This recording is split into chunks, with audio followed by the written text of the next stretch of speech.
The boys were lost in their own thoughts, staring out the window for a while before finally drifting off to sleep. After 2 hours, the driver gently woke them up and said they had arrived at their destination. Both opened their eyes in surprise and looked around. Fatima opened the door. The driver carried the boys' luggage inside. The boys recognized her and said, "Good morning, Fatima." Fatima smiled and replied, "Welcome, boys. Your room is ready. You can put your things away." Their father had asked Fatima not to spoil them. She was one of the mother's several servants and was about 65 years old, kind, caring, tidy, and especially skilled at baking bread. Fatima helped the boys unpack and then put the food their mother had sent into the kitchen. The house was very small, especially for the boys, who were used to playing in wide open fields and gardens. It felt gloomy and quiet. There was just a small living room, a tiny kitchen, and 2 bedrooms.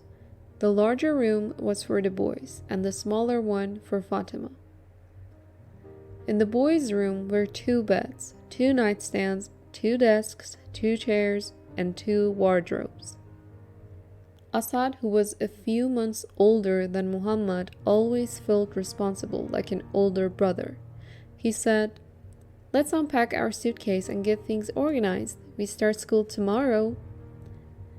Muhammad was still looking around in confusion, feeling lost. It was a difficult day, especially for him. Being away from his mother was unbearable.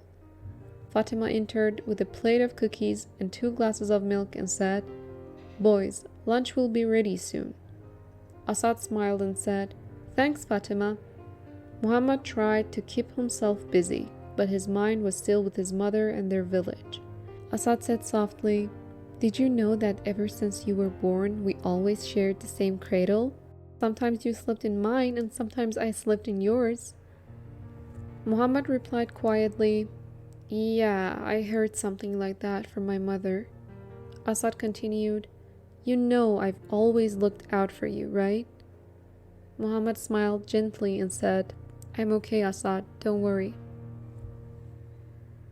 After lunch, the boys arranged their things in the wardrobes and on their desks. Fatima's cooking was nothing like Muhammad's mother or Asad's stepmother's, but that was the least of their problems. She soon prepared the dinner and said, "Boys, your father asked me to make sure you go to bed early, so you'll wake up fresh and on time tomorrow. I'll walk you to school in the morning." That night, the boys got ready for bed early. Fatima came to take the lamp, wished them good night, and left. In the darkness, Muhammad whispered, "Asad, do you think we'll be able to sit next to each other tomorrow?" Asad replied, "I don't know, but I hope so." Before sleeping, both said their prayers and soon drifted off. The next morning, Fatima woke them up. Breakfast and their school lunch were ready: a strawberry jam sandwich and an apple, just enough to last them until noon. The boys got dressed and Fatima made sure everything was in order. The school was very close, just about 20 steps away. When the school bell rang, the boys said goodbye to Fatima and went inside. By the time they entered the classroom, all the other children were already seated. The teacher smiled and said, "Welcome, boys. Please have a seat."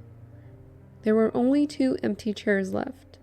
He turned to Asad and said, "You sit next to Salim." Then to Muhammad, "And you, sit next to Natasha."